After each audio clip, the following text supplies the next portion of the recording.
best. You've got the best podcast, the hottest podcast in the world. The Chris Voss Show, the preeminent podcast with guests so smart you may experience serious brain bleed. The CEOs, authors, thought leaders, visionaries, and motivators. Get ready. Strap yourself in. Keep your hands, arms, and legs inside the vehicle at all times, because you're about to go on a monster education roller coaster with your brain. Now, here's your host, Chris Voss. Hi, folks. Voss. She jumped in on me. Hi, folks. Chris Voss here from the ChrisVossShow.com. And now you do it, young lady. I don't think it's going to hit you. There you go. There you go. Too many buttons to push all at once. Welcome to the show, my family and friends. We certainly appreciate you guys being here. That'll go on the blooper reel for future shows. As always, we have the most amazing guests on the shows with amazing stories, the great authors, the Pulitzer Prize winners, the astronauts, the CEOs, the billionaires, all the people who bring their stories of life and journeys, share them on you to entertain you and also improve the quality of your life. In the meantime, refer the show to your family, friends, and relatives. Get them in on the action. As our current guest was talking to me before the show in the green room, he goes, "You're a very busy man." And we put out 2 to 3 shows a weekday, sometimes 4. And 10 to 15 plus shows a week. If you can't find something to entertain you on this damn show, man, I don't know what to tell you. You're not listening right. Maybe check your earplugs for weevils or something. Do weevils go into earplugs? I don't know. We'll have a legal check on that. Anyway, Goodreads.com/Chris Voss, LinkedIn.com/Chris Voss, Chris Voss 1, and Tickety Talkety for the Chris Voss over there. Zenith, man. Death, love, and redemption in a Georgia courtroom came out February 20th, 2024 is the new book. And we're going to be talking with the author today about it. McCracken Poston Jr. is going to be with us on the show. And we're going to be talking about his amazing book and this story that seems like it might be fiction. But as they always say, truth is stranger than fiction. So we'll get into this nuance of the book. McCracken Poston Jr. is a criminal defense attorney and former state legislator in the Georgia House of Representatives. He gained national attention for his handling of several notable cases that were featured on CNN Presents, Dateline NBC, A&E's American Justice and Forensic Files. He lives in Georgia. Welcome to the show, Mr. McCracken. Mr. Poston, how are you? Thank you. I have to go to 2 different places at will call to look for my tickets all the time. Do you really? They get those mixed up? They do. What I keep thinking of is that dude with the driver's license. Do you know the movie that I'm talking about? McLovin. Yeah, McCracken, McLovin. There you go. So give us your .coms. Where do you want people to find you on the interwebs? Well, mostly at McCrackenPostonJr.com is my book site. On Twitter, it's at Real Zenith Man. There you go. And then Facebook and the other things, it's McCracken Poston Jr. There you go. So give us a 30,000 overview of this book and what's inside of it. Well, it's a true story that I think is a cautionary tale about a rush to judgment in a small town. And it's a lot has to do with the time period. In 1999, when this trial happened, there was very little known about adult autism. I only learned 3 years ago that my client in the case is indeed autistic. Oh, wow. And that explained so much about the case, about the reason he was seemed suspicious. But his very autistic mannerisms were actually used against him at trial. Oh, wow. His flat effect on the 911 call is, by his people observing him, a mismatch between the moment and his emotions about the moment. There you go. And then he kept grudges from childhood as if they just happened that week. He was an extremely difficult client that I had to fight with. But then every now and then something like a divine intervention would happen. He was obsessed with ancient civil litigation. And I would say, we need to talk about this murder case. And he would say, no, we don't, because I didn't kill her. But the county did take my van. And so that was his logic that I had to fight all the time. Well, I mean, it must have been a nice van. So there you go. How did you get involved in this case? I mean, I think you've alluded that you were the attorney on the case. How did you get involved in this case? Well, it's a small town, and the Uh-huh. difference in small southern towns, especially, is we know all our eccentrics. We pretty much know them all. Mhm. What we didn't know was that there was a woman in Alvin's house who never came out in almost 3 decades, and that was his wife. Wow. They married in 1966, just 3 weeks in the same place. Mhm. Got their license in the same place that Dolly Parton and Carl Dean got their marriage license in Ringgold, Georgia in 1966. Mhm. By the time George Jones and Tammy Wynette renewed their vows in Ringgold, Georgia in 1969, Virginia Ridley had disappeared. Huh. Her family pushed every way. They put articles in the local newspaper, in the Chattanooga, Tennessee newspaper, about their missing married daughter. Ultimately, they were factors behind an eviction, which ended up in a jury trial. And on September 15, 1970, Mhm. Virginia Ridley made her last public appearance in the Catoosa County courtroom, basically saying, "I'm with my husband. That's where I want to be." Wow.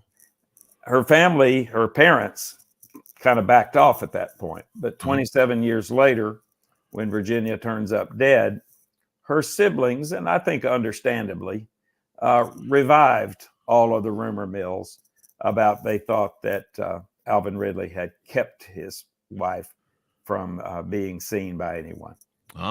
So some control there, maybe. But it basically turns out. How did they find that she's passed away in his house? He Or their told house? her that he told the 911 operator that what he Mhm. called it was she's epileptic. And of course, that meant she had epilepsy. Yeah. And she did from childhood. Mhm. Um, she had stopped taking her medicine 20 years before. So Oh, she was wow. not medicating, making her vulnerable to that. There was a question at first of, well, why wasn't she taking her medicine? Why didn't she go to the doctor? Why didn't she do all of these things? And these were questions that I was concerned with. Mhm. And as it turned out, Alvin was so difficult, he would not let me have access to his house or his Really? shuttered Zenith television business that had been shuttered for 15 years. He Mhm. let the police go in both buildings anytime they wanted to and multiple times, but he would not let his lawyer. And so there was just an issue that I had to figure out how to work with him. And it was the divine intervention again of my parents sending a turkey plate on Thanksgiving and telling me they wanted me to take it to Alvin Ridley. When I showed up with the turkey plate, I realized that he's so transactional that he felt like he needed to give me something. So he invited me into his home. Wow. And so this was Thanksgiving of 1998. And he's free on bail at this time. Is that correct? Oh yes, Okay. when I remind him that I got him out of jail within 24 hours, Mhm. he corrects me 26 hours. Well, He's a I mean, very demanding client. So when I get access to this house on Thanksgiving, I'm not really prepared. I didn't expect him to invite me in, but I took uh-huh, advantage of the opportunity. uh-huh, And as I adjusted my eyes, it's a very uncomfortable house to be in. yeah. Um, my eyes started focusing on one wall, and just about every way you could attach paper to a wall, there was a wall covered with writings, different Huh, types of paper. And huh. as I focused in on it, I said, Alvin, who wrote this? It seemed to be all in the same very unique hand. He said, well, Virginia did. Hmm. Well, it was poetry. It was reports of things going on in the community. It was the cast of the CBS show, The Waltons. It was just all types of just random stream of thought, Huh. things that she wrote down that I got too excited, perhaps, because this was the mystery woman. And Mhm. I wanted to use this stuff. And Alvin said, "It's all I have left of her. You can't use it." Wow, man. So ultimately, I had to pay him $200 to borrow it to make copies for the prosecutor, with the understanding that we would discuss actually using it later. Yeah, and you're his attorney trying to say. Now, how does it end up that they think there's foul play involved and they put him up? I assume for murder. The state of Georgia pathology report. First, the body was delivered to the state crime lab by a local coroner who passed along the local rumor that was unsubstantiated. She said to the state medical examiner, "This woman has been locked in a basement for 30 years." And I'm thinking that influenced his decision. He looked at the petechial hemorrhages around the eyes and the lips of the deceased and indicated, well, he thinks that maybe she was strangled or smothered. And now Alvin that could be from an epileptic a seizure attack. Right? Exactly. Alvin maintained that she had a seizure in the night and that he found her face down. And if you're having a seizure and you are face down in the bed, that is one way you can suffocate yourself. At the same time, Alvin was difficult. And what I needed was an example of an epilepsy death. And thankfully, we don't have as many epilepsy deaths as we used to because of good medication. But just interestingly enough and tragically, in September, before the January trial, the Olympic track star Florence Griffith Joyner passed away. And by October, it came out in the news that she died of a seizure disorder. So I got her autopsy to compare it to Virginia Ridley's autopsy. Now, the most famous athlete in the world dying. And it was a very exacting autopsy because there was always people that did not want to acknowledge this athlete's sheer greatness, always tried to suggest that there were performance enhancing drugs. The only thing in FloJo was Benadryl and a therapeutic level of Benadryl. And yet the condition of her body was very relevant because that was a first class autopsy. The most famous person in the world, I was comparing it to arguably the least known woman in the world and her autopsy. And the bodies looked alike. The bodies looked the same in terms of petechial hemorrhages, tardo spots, etc. There you go. This is wild. This guy is fighting his attorney. He's charging you for stuff. You've got to, barter with him to try and save him from the, potentially death row. It was not a death sentence, but any sentence would have been a life sentence for him. And it was extremely difficult. As it turned out, only 3 years ago, and this is what finally formed the book in my head, that I learned that my client Alvin is autistic. Now, there are 5.5 million adults with autism that are undiagnosed. And I guarantee any official interaction that they're having with an investigation or perhaps with a judge, they're not going to satisfy their inquisitor. They're going to take literally every question, and they're not going to be able to respond to a question that isn't literal. And we speak in riddles sometimes. And so I like to think of it this way, that Alvin was having difficulty processing me, the investigators, everyone, but we also were having issues in processing him and the way he communicated.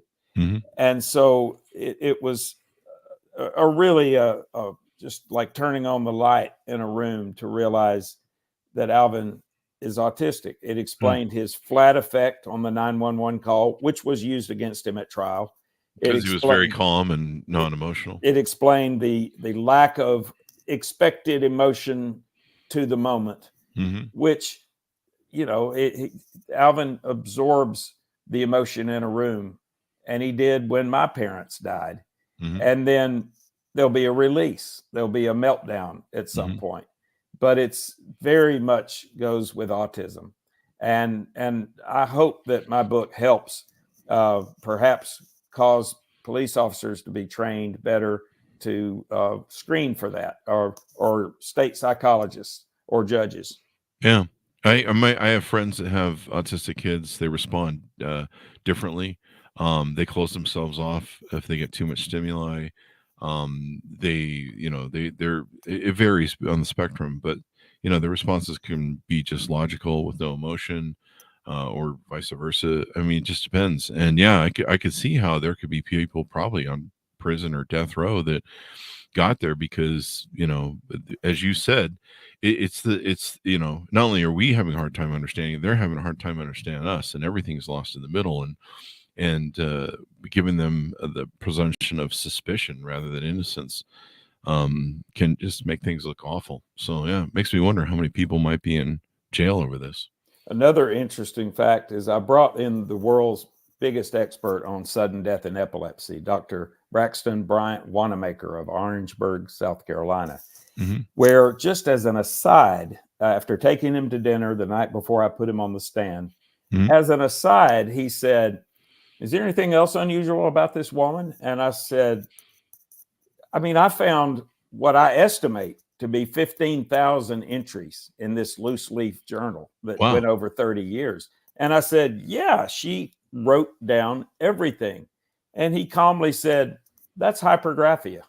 That happens in some of my patients, usually temporal lobe epilepsy. And he said, it doesn't affect what she writes. It just tells her to write it down, and it compels her to write it down. And so that was fascinating because she dated some of the writings. Some could be dated by what she talked about.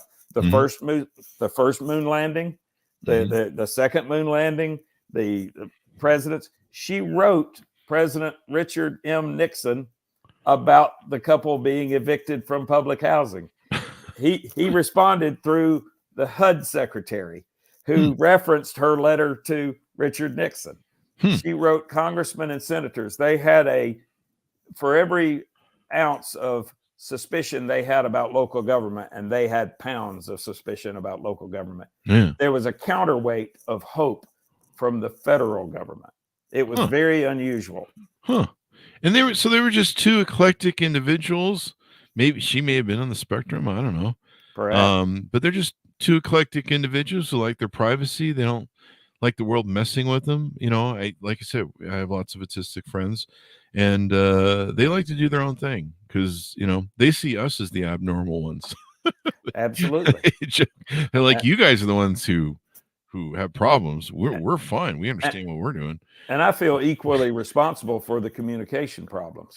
Yeah. And even at trial, and by the way, I did not plan on putting Alvin on the stand because I thought, how bad would it be that I'm asking him about his wife and he wants to talk about this van that was taken in 1984.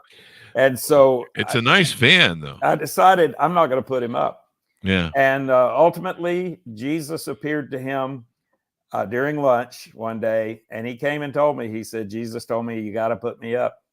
And so who am I going to argue with that? So I tried to prepare him. And by the way, he insisted on keeping the evidence in these giant old suitcases. Along with the evidence, he brought scores of cockroaches into the courtroom. Oh, geez. It infested the courtroom. One of the people on Forensic Files, the jurors, mentions this scene. And the judge finally said, Mr. Poston, we're finishing this trial in the other courthouse in the old courtroom. Well, that was the last place Virginia was seen 27 years before. And it was eerie. Going back into the courtroom, the last place she had ever been seen in public. And here are her writings. Man, this has got to go on Dateline and 48 Hours, all those shows, right? I mean, this just sounds like a hell of a job for an attorney. Well, but it was very frustrating. Yeah, I did not know at the time what was making Alvin tick and what was making him so antagonistic toward me. Yeah, And a and lot of it. you're the guy who's fighting for his freedom. And now I realize some of it was my attitude and my Yeah, frustration with him and yeah. how he was reacting to it. Maybe you should host things for attorneys on how to identify in law enforcement, how to identify people on the spectrum, and how they maybe don't do the thing. But this definitely sounds like a great story in all the annals and stuff. Does he end up? Do you want to tease out on what happens in the book? I mean, it's technically a real story, so Well, no, I don't mind because there's plenty of story in there. But Alvin Mhm. was acquitted, There you go. and I was so thrilled because by the time the trial was ending, I was realizing that he is indeed innocent, and in Yeah, fact innocent. And it just made me kind of shudder to think of all the people who have not. Now, I think as time goes on, that number of undiagnosed people is going to dwindle because we're catching autism in schools now. yeah, And either they're being diagnosed in schools or parents are referred for a diagnosis somewhere. And we've had autistic people since humanity began. And they've been some of our greatest contributors to science and art. And Alvin was a hell of a TV repairman, yeah, but that was been the picture tube era. yeah. The solid state circuitry came along about the time that his business failed. Hmm. TVs were no longer giant pieces of beautiful wooden furniture that Yeah. you had to get a repairman to come to you to fix. Mhm. Now, as he laments, you just throw them away. Alvin will be 82 in a week. Wow. And we go to lunch twice a week religiously on Mondays and Thursdays. Trust me, Uh-huh. he's very exact. And I Let feel you know if you're late by. absolutely. And I feel very fortunate to have him as my friend. There you go. Working on Zenith TVs. That echoes. What was the movie Sling Blade? One of my favorite movies. Such great acting in that movie. Yeah, Carl. Yep, Carl. Yeah. He's very It's got much. no gas in it. He's very Carl-like. Oh, really? Oh, there you go. The on the website on the Amazon billing, they bill it as a nonfiction like nonfiction John Grisham thriller with echoes of Rain Man, Just Mercy, and captivating small town southern settling. But well, let me just tell you, don't go to John Grisham for a blurb. His agent told me off, saying, wow. Don't send stuff to us because people will then accuse us of taking their ideas. And I kind of got it after he told me. Yeah. But at the same time, I'm thinking, ease up, buddy. Yeah, just calm your jets there a little bit. This is nonfiction. It actually happened. It didn't just spring from my mind. He writes so many books. I can see that. VCs have to do the same thing in Silicon Valley. They won't sign an NDA because they get so many different variations of an idea. But yeah, Sling Blade. The reason I wanted Grisham was that, like me, he grew up in the South. Like me, he worked on a road crew when he was a teenager in the county. Like me, he went to served in the state legislature. And like me, his first book was nonfiction. Oh, well, there you go. So this is interesting. And the man survives. The man lives a unique life. Him and his wife, they don't go out and hang out with other people. I mean, this was in the 60s, 70s, and 80s. I don't want to hang out with people now. I don't like going out in public. Virginia was very much plugged into popular culture as evidenced by her writings. And there was a couple of very critical pieces of evidence that I wasn't sure Alvin was going to bring or allow me to use. Wow. And one, I called it the Rosetta Stone, because in it, she described the trouble she was having with her family, the fact that she never liked to go out, and the fact that she spoke to our sheriff. And she mentioned the sheriff that was our sheriff in the 70s. And so that covered a period of time that, we know she wasn't being held captive in the basement. There you go. Man, does she have a sister? I mean, a woman who doesn't want to go out all the time, spend money. I mean, that sounds like a gold mine right there for me. I mean, of course, I don't know. Nowadays they sit home and play and bring in everything on Amazon. So they were the perfect couple, as it turns out. Sounds like they were a perfect couple. They had a nice life, and by the way, she wrote in a Bible September of 1977, God told me today to stop taking my medicine. Huh. In this wonderland of a house are a bunch of empty medicine bottles that we used at trial. Oh, wow. Suddenly in September of 1977, for several months, they are filled medicine bottles. Mm-hmm. So Alvin was still trying to give her and go out and get her the medicine, but he's trying to get her to take him, and she's like, she refused to take it. I had a girlfriend like that. She had Cushing's disease, which is cancer in the pituitary gland. She didn't want to take her medicine, and I was like, it's like, you're a much better person when you take it, but that's another story. So what does he think about this? You go have lunch with him twice a week. What's his thoughts on the success of this book and the story? And does he want to see it maybe on film or TV, or does he care? By Alvin's manner of speech, you feel like you're going back to your childhood. Huh. Just the things that he says and the phrasings that he uses. Huh. It's very to me, it's like visiting my childhood again. Wow. And I remembered a moment from my childhood where I had an encounter with Alvin. I wore the tuner knob off of our TV when I was a kid. Oh, my sisters and I did. Mm-hmm. And my father sends him to the house with a new one. My mother waved him on in the house. I'm about 13. I'm watching live wrestling. And all of a sudden, there's this strange man in my living room holding the TV tuner knob. And he gives me about a 20-minute instruction on how to change channels on a TV set. But I remembered it because he noticed I was watching live wrestling, and he told me about meeting Andre the Giant. He told me what Andre the Giant had for breakfast, as told to him by Andre the Giant, which was outrageous, the number of eggs and loaves of bread. And I remember going and telling all my friends at school that I knew somebody who knew Andre the Giant, and here's what he ate for breakfast. Well, during the representation for the murder trial, he tells me the same story. And I said, you're the guy. You're the guy that told me this when I was 13, because I became the guy that relayed it to Ringgold Junior High. There you go. What a thing in a small Georgia town. This sounds like a very serious version of what was the one with the jersey and the little guy, the mafia guy from whatchamacallit? They go to some southern town and My Cousin Vinny. My Cousin Vinny. It's like a serious version of My Cousin Vinny. Inverse My Cousin Vinny. Yeah, inverse. Yeah, there you go. Well, this has been fun to have you on. Give us your .coms, your final thoughts as people go out. Tell them where to buy the book, et cetera, et cetera. The book is on all platforms. It may be in bookstores as well, but it's on all platforms for ordering. It is the Zenith man with the kissing couple on the cover. That's Alvin in Virginia in an amusement park photo booth in 1965. Wow. And so they used to get out. And it's to distinguish it from any other Zenith man that's out there, including one that is our story that someone put out as fiction.